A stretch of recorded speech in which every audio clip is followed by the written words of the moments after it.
Welcome back to my YouTube channel. It's Sassy time!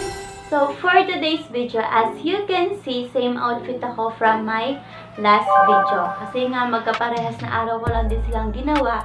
And nag-leave lang ako ng 2 to 3 days para i-upload tong video na to. So mapapanood nyo to ngayon kasi nga, diba sabi sa YouTube, just leave 2 to 3 days before upload a new video. Sa mga YouTuber dyan, alam nyo yun. And sa mga hindi YouTuber, now you know. So, eto na nga. The content for this video is, I will give you some ideas kung paano magkaroon ng Instagrammable photos or we can say, maayos na photo sa loob lang ng bahay. Kasi nga, di ba, maiinggit tayo sa mga taong kayang umalis, magpaayos ng mga eme-eme dyan para makapagtula. Sa bahay din naman, kaya din natin gawin yun. Kaya natin gawin yun. So, watch this video para magkaroon ka ng idea kung paano mag-post ng maayos. So, keep on watching. I bet you, magaganda at gaganda lahat ng my day mo. Tapusin mo to. So, without further ado, let's get started!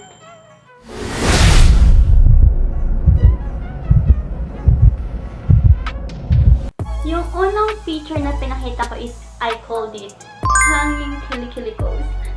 Tapos yung pangalawa is yung pierce, which is yung wala kang gagawin kundi magseryoso. So, pangalawa ko ituturo is yung pose naman na confidence lang. Confidence lang. Yun lang. Char. So, watch this.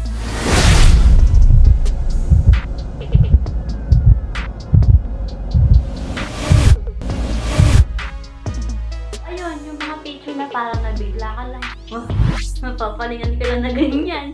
Yun yung mga picture na confident lang. Yung ganon. Yung mga wala ka naman ginagawa or, ayan na, 3, 2, 1. Ganon.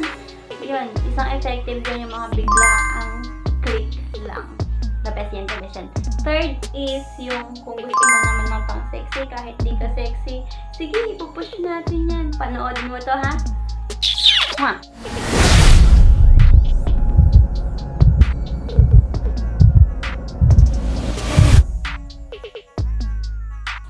So, tips lang, no? You can be sexy and at the same time classy.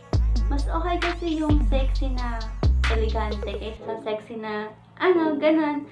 So, alam po guys na yun. So, pang-apat is yung mahihain ka. Kung mahihain ka naman, itong post na to ay para sa'yo.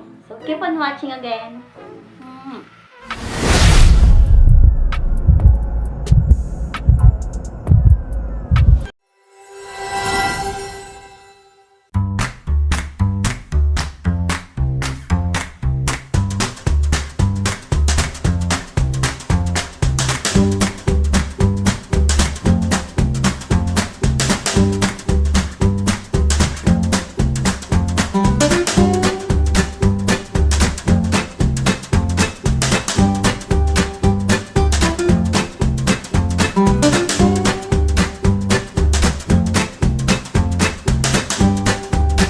So, that's it, my tips and ideas for some of my Instagrammable photos. At kung gagawin mo man ito or sumasagi sa isip mo na gawin ko ngayon, huwag ka na magdalawang isip at isend mo na sa akin after mo mag-shoot. Ino-notify kita sa next vlog ko, I swear.